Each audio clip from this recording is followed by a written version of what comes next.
Good morning. I'm not sure if everyone can hear me. I see a beautiful design on one of those. Looks like a kind of psychedelic pizza, but it's really kind of cool.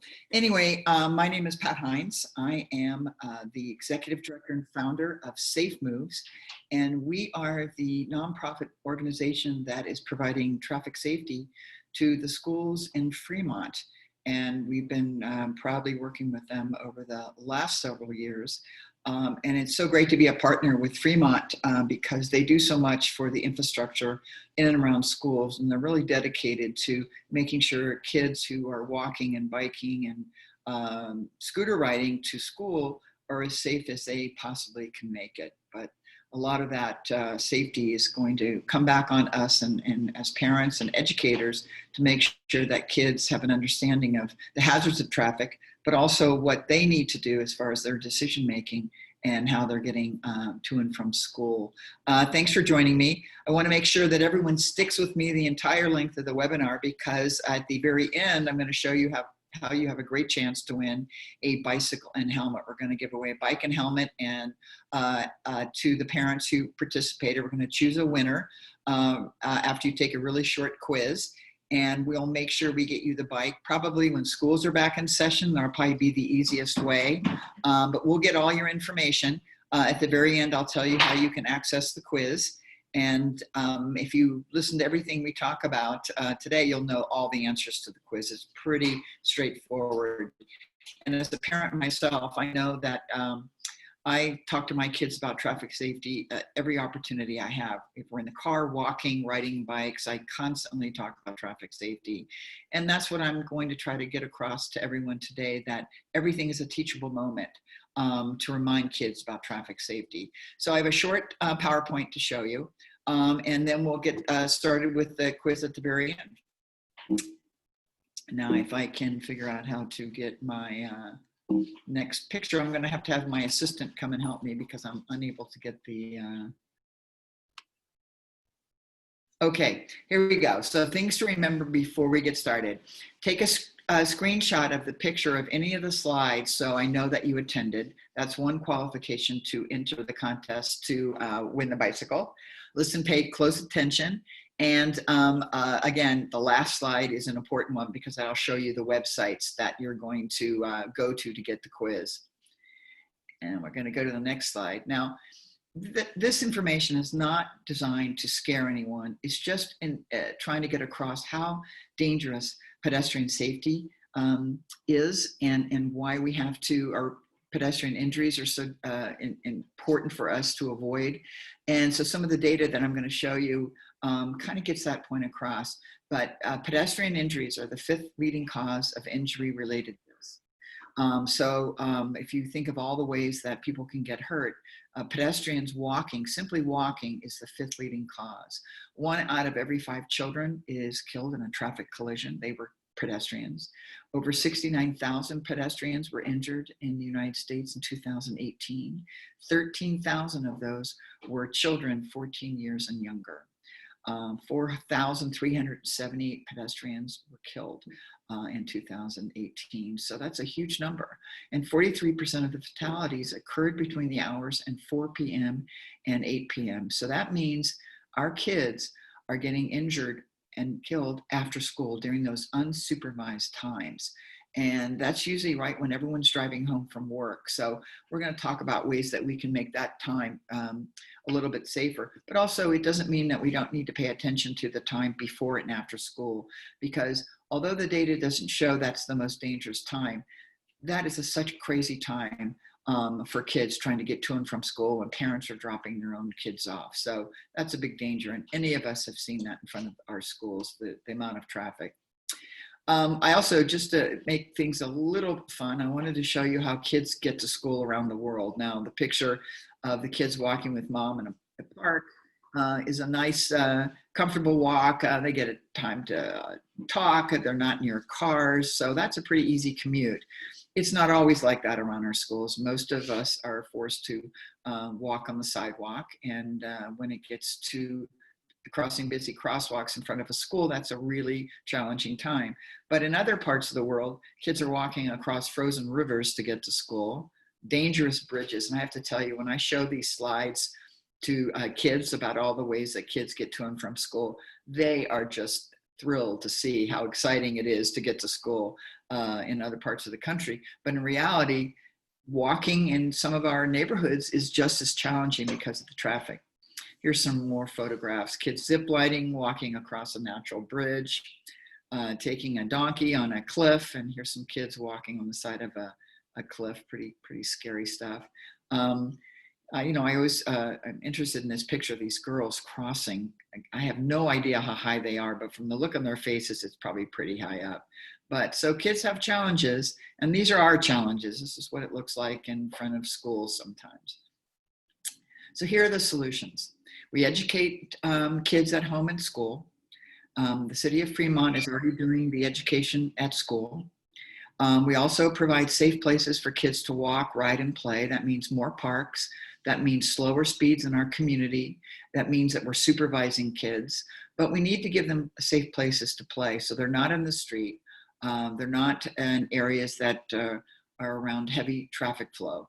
And the city is really good about the traffic calming techniques. They are trying to slow traffic down in and around schools and in your own communities by improving infrastructure. Later in the slideshow, I'm going to show you some things that the city has done, which I think is pretty remarkable in controlling traffic and making kids safer. But we also have to have a partnership with Fremont Police Department. We do need enforcement. Speeders need to be caught. People who run stop signs and traffic lights, all very important role that police play in keeping our kids safe.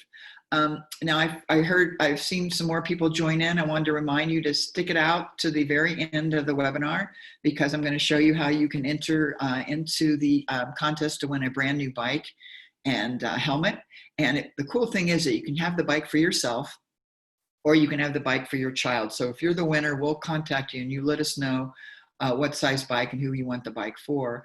Also, we'll ask you favorite colors. We'll do the best we can to get you the bike that you like.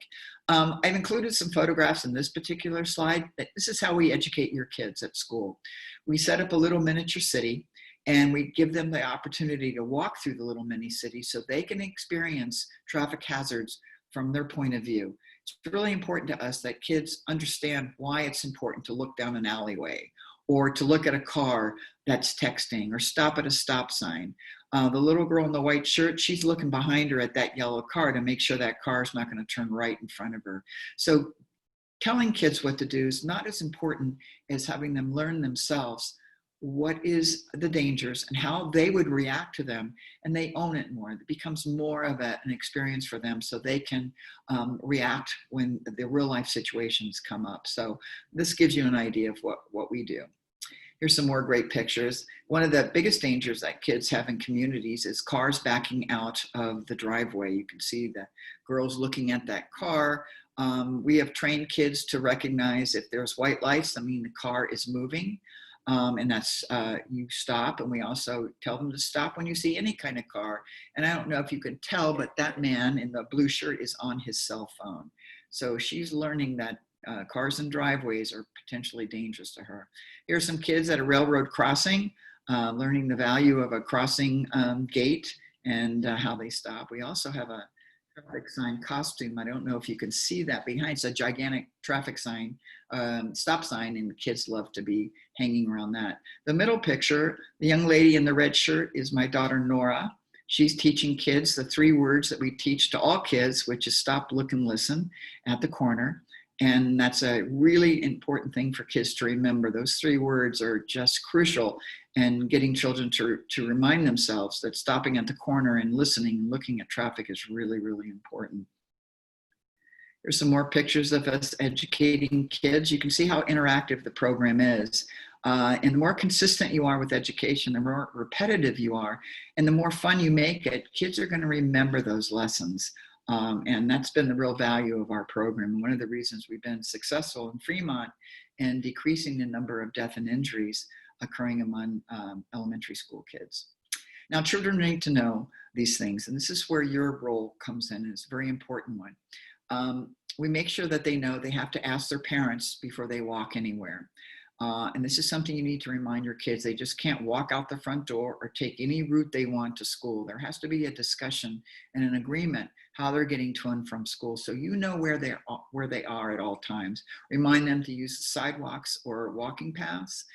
If there's no sidewalks or walking paths, and if they're with you and the only way you're going to be able to travel is in the street, then you need to stay close to the curb, but you need to make sure that you're walking towards traffic on the side of the street. In Fremont, we don't have a lot of roads that way, but if you're anywhere, even outside of Fremont, and you're forced to walk on the street, you must walk facing the cars. That's the law, and it's also the safest place for you to be.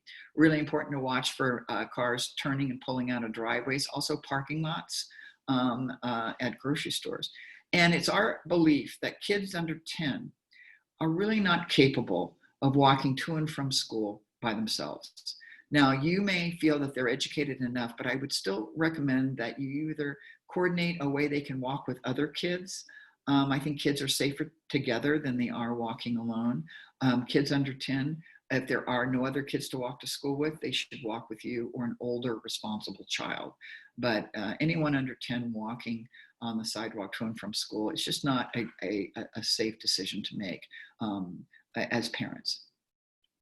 Now, children who are old enough to walk by themselves and have parents' permission, choose the route. The fewest streets to cross is really important. So get to know your neighborhood, practice that route, avoid busy streets with traffic that's traveling at high speeds. Make sure your kids are very visible. Even if they are walking with you, you want your kids as visible as possible. So wearing bright colored clothing. If it's really early morning and they are forced to come home later in the day because of an after-school program, make sure they have a vest they can wear, or their backpack has reflective tape, or even carry a flashlight. These are just things that you can think of to make your kid as safe as possible. One of the important things that we educate kids who are walking alone is that they need to cross within 10 feet of a large truck or a bus when they're crossing an intersection, because the driver, first of all, can't see them if they're closer than that. Also, a child needs to be able to clear that large vehicle and see what's coming up behind them. So always remind them to walk 10 feet in front of the bus or behind the bus so the driver can see them.